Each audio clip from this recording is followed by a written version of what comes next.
ka? Oo. Eh, baka pwede siyang kuna ng elektrisidad para dun sa teleporter natin. Oo nga, no? Kuryente nga ako, kaya lang iba akong klaseng kuryente. Ako yung kuryenteng may ibang anyo. Ano ang ibig mo sabihin? Kasi, ako yung kuryenteng nanggagaling sa ulap.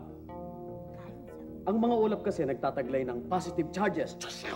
Meron din mga ulap na nagtataglay ng negative charges. Lalo na kapag masama ang panahon.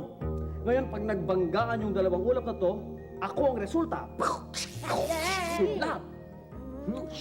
Kaya lang, hindi kasi ako pwedeng gamitin sa mga bahay eh. Kasi masyado akong nagtataglay ng malakas na kuryente.